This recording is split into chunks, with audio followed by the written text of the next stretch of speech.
फेंकूं, मैं अपना अलग ग्रैंड स्टैंड नहीं करूंगा। और ये बात मैं नहीं कह रहा हूं, ये बात खुद अधीर रंजन चौधरी कह रहे हैं। और अधीर रंजन चौधरी जी का एक बयान मैं आपको सुनाना चाहता हूं जो बहुत महत्वपूर्ण है और वही बता देगा, बाकी सबका तो छोड़ दीजिए। ये अधीर रंजन चौधरी जी कह रहे, सुनिए। मुझे लगता है झूठ, ये सारे निहायत ही झूठ बोलते हैं, क्योंकि एक स्टेट की अगर कोई मुख्यमंत्री को इस तरीके की बोलने का मौका नहीं दिया जाते, बोलने की इजाजत नहीं दी जाती। शहजाद जी आप बता दीजिए क्योंकि आवाज यहाँ ठीक से आ नहीं रही है। मुझे ताज्जुब लगता है। हाँ, वो अधीर रंजन चौधरी कह रहे हैं कि ममता दीदी झूठ बोल रही हैं, वो नौटंकी कर रही हैं।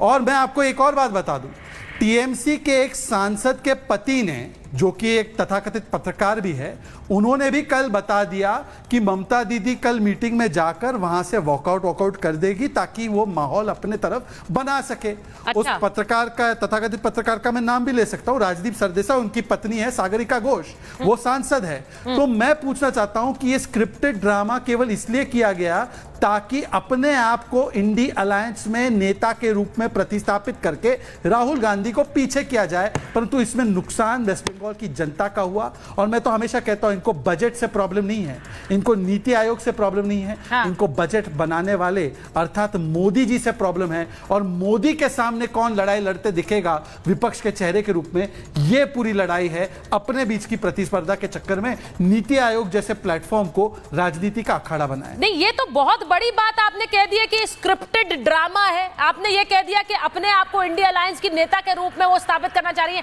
जल्दी से वरुण पुरोहित जी, मैं संजय सरकार जी के पास जाऊं, काका जी के पास जाऊं, उससे पहले बताइए, नौटंकी करती हैं ये तो आपके नेता बोल रहे हैं, ये अधीर रंजन चौधरी बोल रहे हैं, मैंने सुनवाया भी, ये बीजेपी के नेता ने नहीं बोला, आप बोल रहे हैं नौटंकी करने आई हैं। सुचारिता जी, पिछले 10 साल से नौटंकी चल रही है देश में। इवेंट की सरकार है, पॉलिटिकल सरकारें तो है ही नहीं, इवेंट मैनेजमेंट सरकार चल रही है। तो जो अभी इन्होंने कहा कि अपनी इमेज चमकाने के लिए, तो मोदी जी भी क्या करते हैं दिन भर, अपनी इमेज बनाने की करते हैं। और क्या करते हैं दिन भर, पहले के प्रधानमंत्री तो ऐसे नहीं करते थे। रही बात ममता जी की, तो उनका अपनी राजनीति, सब अब राजनीति करना है। लोकतांत्रिक राजनीतिक व्यवस्था है देश में, कोई एक फॉर्मेट में थोड़ी, मिलिशिया फॉर्मेट में सारी पार्टियां हैं। खाली नेशनल इश्यूज पे एक इंडिया अलायंस बना हुआ है कि जिस हिसाब से पूंजीवादी व्यवस्था को लागू करने में, फोर्सफुली लागू करने में देश पे लग रहे हैं, उसका विरोध है। तो सब उसमें उसमें साथ में सब अपनी कार्यक्रम, अपने प्रोग्राम, अपनी पार्टियां सबकी अलग हैं, तो रजिस्ट्रेशन भी अलग है। ये थोड़ी, ये मैंने आपको कई बार कहा, इनकी जो विचारधारा 10 साल में एक नया डेवलपमेंट ऐसा है कि साहब एक ही शब्द ने एक से ही बोलो, सारे शब्द एक से ही प्रयोग करो। तो ये कोई मिलिशिया अरे सर, एक जैसे मत बोलो वरुण जी, ये बात एक जैसे शब्दों की नहीं है, ये तो शब्दों की मर्यादा की हो गई। अभी बजट सदन में इतना हंगामा हुआ नीतीश जी के एक बयान का, एक बयान का, नीतीश कुमार के एक बयान पर इतना हंगामा हुआ, और यहाँ पर ममता बनर्जी को अलायंस पार्टनर नौटंकी कहकर चले गए, और आप कह रहे हैं कि ये तो उम्मीद कर रहे हैं हम सब एक जैसी भाषा बोले। नहीं, गलत, बिल्कुल गलत है। ममता दीदी भी सीनियर लीडर है, कांग्रेस से आई हुई है, यूथ कांग्रेस से आई हुई, महामंत्री थी हमारी इंडियन यूथ कांग्रेस की। हाँ। इसी के लिए भी इस प्रकार का शब्दों का उपयोग करना, मैं तो हमेशा, आपको पता है, मर्यादित आचरण की बात करता हूं, चाहे किसी पार्टी का आदमी हो। अगर कांग्रेस के आदमी भी ऐसे प्रयोग करते हैं, ऐसे शब्दों का प्रयोग करते हैं, तो गलत है, नहीं करना चाहिए। रही बात इंडिया अलायंस को छोड़ के मीटिंग में चले गई, सबसे कह इंडिया अलायंस छोड़ के ममता जी ने अटेंड कर लिया। तो ममता दीदी की अपनी पॉलिटिक्स है, उन्होंने लोकसभा चुनाव में भी कहा था मैं अलग चुनाव लड़ूंगी, कांग्रेस के साथ नहीं लड़ूंगी। तो सब अपने अपने प्रकार से, अपनी राजनीति है, फ्री है। तो मतलब अलायंस सब नहीं है क्या? सब अपने अपने फ्री हैं, कोई ना कोई आप फ्री हैं। शहजाद जी, आप बोलना चाह रहे हैं, मैं एक बार जरा बाकी गेस्ट से एक रिएक्शन ले लूं। वो कह रहे हैं सब फ्री हैं, बोलिए। वो कह रहे हैं सब फ्री हैं। एक वाक्य, हाँ नहीं, केवल एक वाक्य, बोलिए ना। नहीं, सब फ्री है, ये तो हमको पता है, सब फ्री है, सबने खुला ले लिया है, कोई निकाह में नहीं है, राजनीतिक निकाह नहीं है, सबका खुला और तलाक ही चल रहा है। परंतु मैं सिर्फ इतना पूछना चाहता हूं, सब एक क्यों है संविधान बचाने के लिए? आज का ये वेस्ट बंगाल प्रदेश कांग्रेस कमेटी का लेटर अधीर रंजन ने लिखा है, जिसमें कहते हैं संविधान पर खतरा बंगाल में है, अनडिक्लेयर्ड इमरजेंसी है, दंगे करवाती है ममता बनर्जी और हमारे कार्यकर्ताओं को मरवाती है। वरुण जी, मैं उनका बहुत सम्मान करता, मेरे अच्छे मित्र है वरुण जी बताइए कि कांग्रेस की कार्यकर्ताओं की व्यथा बताने वाले अधीर रंजन सच बोल रहे हैं, तो राहुल जी ममता दीदी के साथ गठबंधन में क्यों हैं? देखिए, मैंने आपको कहा नेशनल इश्यूज पे है। नेशनल इश्यू क्या है? नेशनल इश्यू है पूंजीवादी व्यवस्था जो आज मोदी सेंट्रिक भारतीय जनता पार्टी पीछे लग रही है फोर्स करने के लिए भारत के ऊपर, उसकी खिलाफत है।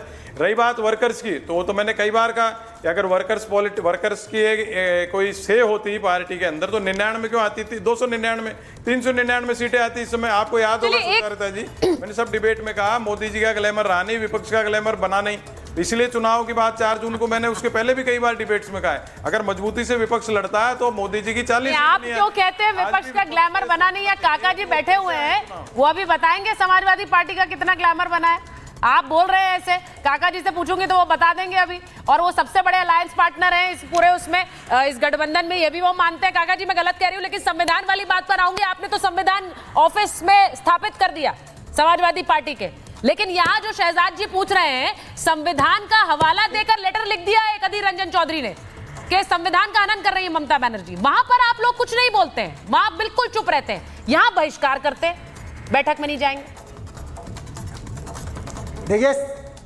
देखिए शहजाद जो बात कह रहे हैं बहुत बड़े परिप्रेक्ष्य में कह रहे हैं और उनको बड़े परिप्रेक्ष्य में देखा जाना चाहिए। आज शहजाद टीवी पर भारतीय जनता पार्टी के प्रवक्ता नहीं है, आज वो अधीर रंजन के प्रवक्ता हैं। और आज शहजाद ने जो बात कही, अब आज आपके सवालों का जवाब नहीं दिए, बल्कि कल जिस पत्रकार के कैमरामैन के साथ अभद्रता हुई, उस पत्रकार राजदीप सरदेसाई के खिलाफ आज हैं। ये आज अपोजिशन के खिलाफ नहीं है। तो ये भारतीय जनता पार्टी के लोग जो इनका कीर्तन नहीं गाएंगे, जो इनके व्यभिचार और बलात्कार और जो इनके भ्रष्टाचार की प्रशंसा नहीं करेंगे, कल उनको भी, आपको भी ये कह देंगे कि ये तथाकथित पत्रकार हैं। आज ये पत्रकारों का सर्टिफिकेट दे रहे हैं। ये आज भारतीय जनता पार्टी के कीर्तन गाने वाले प्रवक्ता नहीं, आज IIMC के प्रोफेसर हो गए हैं। सवाल यह है कि जो नीति आयोग कर रहा, नीति आयोग तो दुनिया भर का आंकड़ा देखता होगा। आज विश्व स्वास्थ्य संगठन की जो रिपोर्ट आई है, उसमें रिपोर्ट आई है कि पूरी दुनिया में 19 करोड़ लोग अगर कहीं कुपोषण के शिकार हैं तो भारत में है। उसकी एक दूसरी रिपोर्ट आई कि 79 करोड़ लोग, जो हमारे आधे आबादी से ज्यादा हैं, वो कुपोषित हैं। तो मैं ये जानना चाह रहा हूं और पूरा देश ये जानना चाह रहा है, आज देश की हालात यह है कि GDP के बरक्स हमारे जो कर्जे हैं वो लगभग 85 से 90% हैं। आज हालात देश की यह है कि सामरिक सुरक्षा भी व्यवस्थित, आप भी दिखा रही हैं, रोज दिखा रही हैं कि जम्मू कश्मीर में अभी प्रधानमंत्री के शपथ लिए 1 महीने से ज्यादा हुए, 10 से 12 हमला हो चुका है। तो सरकार, चाहे वो सामरिक पर हो, चाहे सुरक्षा पर हो, चाहे जिस सरकार में 2 सालों में 70 पेपर लीक हो जाए, जिस सरकार में 700 किसान सरहदों पर नहीं बल्कि अपने ही मुल्क में दिया जाए, मर जाए। काका जी एक सवाल पूछूं आपसे,